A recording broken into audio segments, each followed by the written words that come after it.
Halo, apa kabar? Jumpa lagi dengan saya Alif Adi Bubis, masih di mengupas materi-materi matematika ya. Kali ini kita mengupas tentang fungsi kuadrat. Oke, kita mulai saja. Fungsi kuadrat, bagaimana bentuk umumnya ya? Bentuk umum dari suatu fungsi kuadrat, yaitu fx sama dengan ax kuadrat ditambah bx tambah c. Dengan a-nya ini tidak boleh nol ya, karena kalau dia nol bukan lagi menjadi fungsi kuadrat. Oke, selanjutnya jika fx ini sama dengan 0, ya, fx sama dengan 0, berarti bagaimana? Ya, ax kuadrat tambah bx tambah c sama dengan 0. Ya. Ax kuadrat tambah bx tambah c sama dengan 0. Ini bentuk apa kira-kira? Ya, persamaan kuadrat. Dan persamaan kuadrat sudah kita pelajari kemarin ya. Apa tujuannya? Yaitu menentukan nilai akar-akar persamaan kuadrat x1 dan x2. Nah, selanjutnya nilai-nilai x yang memenuhi persamaan itu disebut sebagai pembuat 0 fungsi f.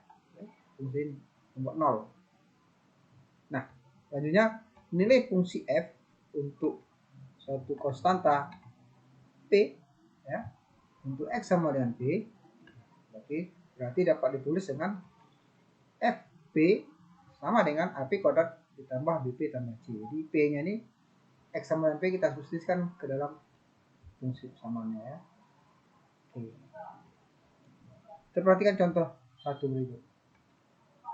Ditentukan fx sama dengan x kuadrat kurang 6x kurang 7. Ditanyakan a berapa, tentukan nilai pembuat fungsi f-nya. B, tentukan nilai f untuk x sama dengan 0, x sama dengan minus 2. Oke, kita langsung jawab. Pembuat 0 fungsi, apa syaratnya? Ya, fx sama dengan 0. Ya, fx-nya mana? X kuadrat kurang 6x kurang 7. Nah, itu sama dengan 0. X kuadrat kurang 6x kurang 7 sama dengan 0. Itu tadi apa? Persamaan kuadrat. Persamaan kuadrat bisa diselesaikan salah satunya dengan cara empat pola. Maka x tambah 1 dikali dengan x kurang 7 sama dengan 0. Oke, kita peroleh akar-akar persamaannya, yaitu x sama dengan minus 1 atau x sama dengan 7. Jadi pembuat 0 fungsi f adalah minus 1 dan 7. Langkah berikutnya, untuk soal B, x sama dengan 0, berapa fungsinya ya? Berapa nilai fungsinya? Fungsinya tadi fx sama dengan x kuadrat kurang 6x kurang 7. Maka untuk x sama dengan 0 berarti dia f0 sama dengan, maka disubstitusikan 0 ke fungsinya. 0 kuadrat kurang 6 kali 0 kurang 7. Maka jawabnya minus 7. Selanjutnya untuk x sama dengan minus 2, maka f minus 2 kita substitusikan ya. Minus 2 kuadrat dikurang 6 kali minus 2 kurang 7. Selanjutnya kita hitung menjadi 4 tambah 12 kurang 7 sama dengan 9. Ya, kemudian tidak kelurahan ya. Contoh berikutnya, tentukan nilai P ya, agar ruas kanan dari bentuk ini fx sama dengan 3x kuadrat tambah P kurang 1 kali x tambah 3 itu merupakan bentuk kuadrat sempurna. Oke, kita jawab ya. Agar dia merupakan suatu kuadrat sempurna, maka syaratnya apa? Ya, D-nya sama dengan 0. Apa itu D? Diskriminan ya, tadi sudah ada. Apa rumus untuk D? Yaitu B kuadrat kurang 4AC ya. Mana B-nya dari bentuk ini? Ya, P kurang 1 kuadrat dikurang 4 dikali 3 dikali 3. Nah, ini sama dengan 0. Kemudian kita operasikan ini bentuk aljabar ini ya, P kurang 1 kuadrat, maka hasilnya adalah P kuadrat dikurang 2P ditambah 1. Kita operasikan hitung ini. Kita hitung, maka kurang 36 sama dengan 0. Oke. Kita hitung mana yang bisa dihitung, yaitu P kuadrat kurang 2P kurang 35 sama dengan 0. Sehingga diperoleh kembali merupakan suatu bentuk persamaan kuadrat. Kita selesaikan ya, dengan cara faktor lagi. P kurang 7 dikali P tambah 5 sama dengan 0. Maka diperoleh P-nya sama dengan 7 atau P-nya sama dengan minus 5. Ya, jadi agar ruas kanan fungsi X di atas merupakan suatu kodrat sempurna, maka P-nya sama dengan 7 atau P-nya sama dengan minus 5. Oke ya. Selanjutnya, mengenai grafik fungsi kodrat. Ya, fungsi kodrat, grafiknya, gambarnya bagaimana ya. Kalau yang lalu-lalu tentang fungsi linear ya, garis grafiknya berbentuk garis lurus. Maka fungsi kodrat garisnya, grafiknya berbentuk parabola. Ya, ingat parabola? Ya, bayangkan sebuah parabola TV boleh. Ya, bentuknya bagaimana? Melengkung. Nanti ada puncaknya ya. Oke.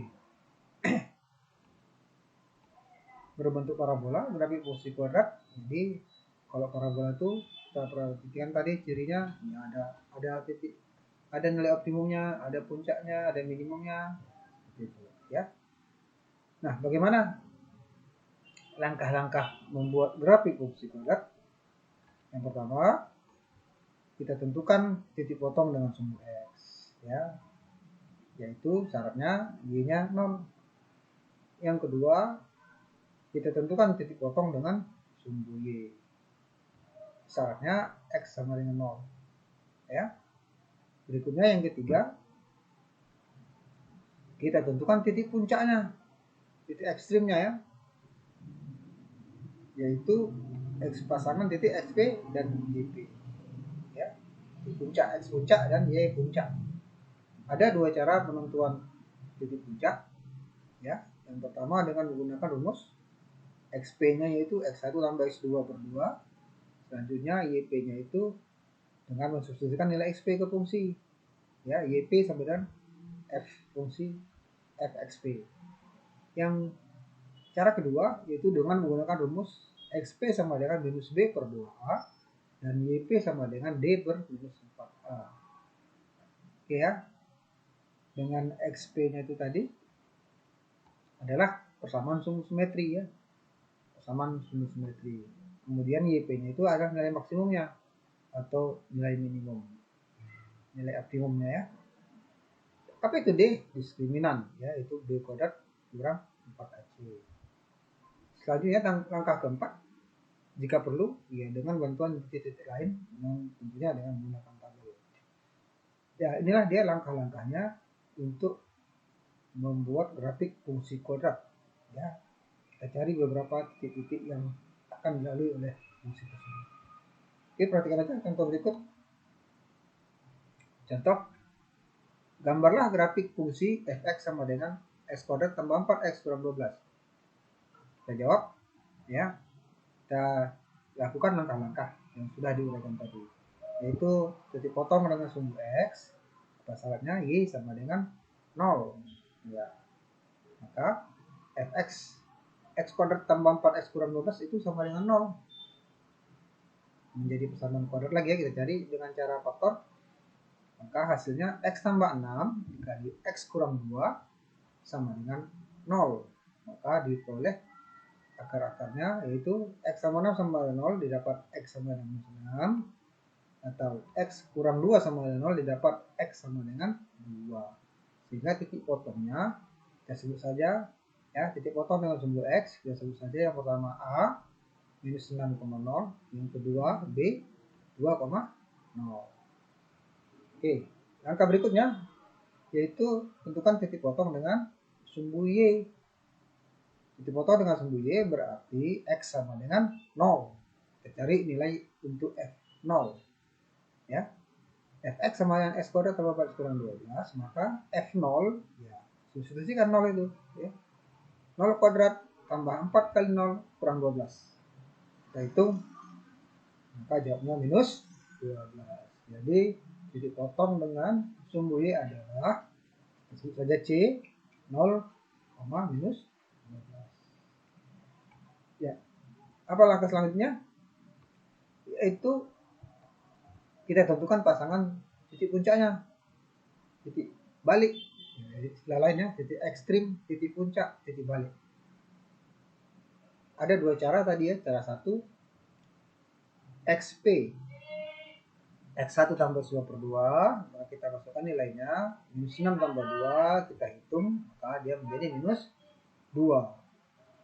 YP, yaitu dengan mensusunkan nilai minus 2 itu kepada fungsi, maka diperoleh minus 2 kuadrat tambah 4 kali minus 2 kurang 12, kita hitung 4 kurang 8 kurang 12 sama dengan minus 16. Maka pasangan koordinat titik baliknya atau titik puncak atau titik ekstrim itu istilah-istilahnya minus 2 minus 16.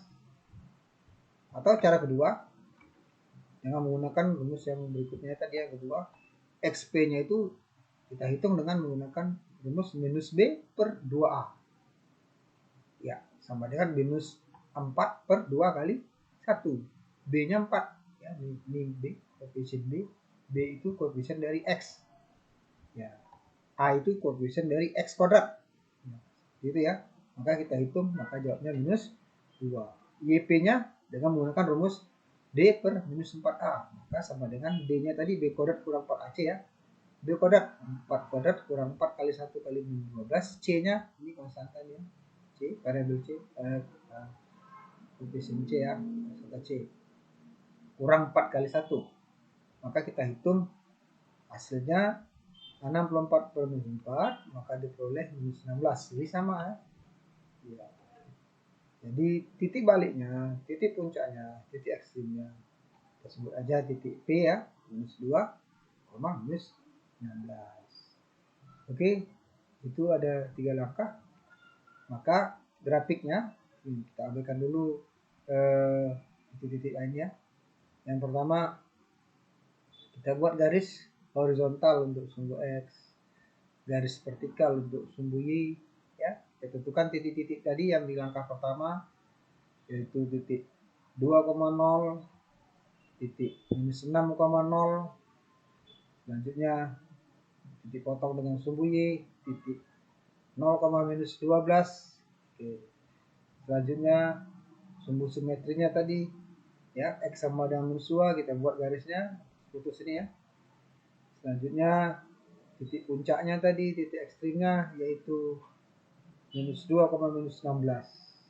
Nah, kita hubungkanlah garis titik-titik ini dengan menggunakan garis lingkup sehingga hasilnya seperti ini.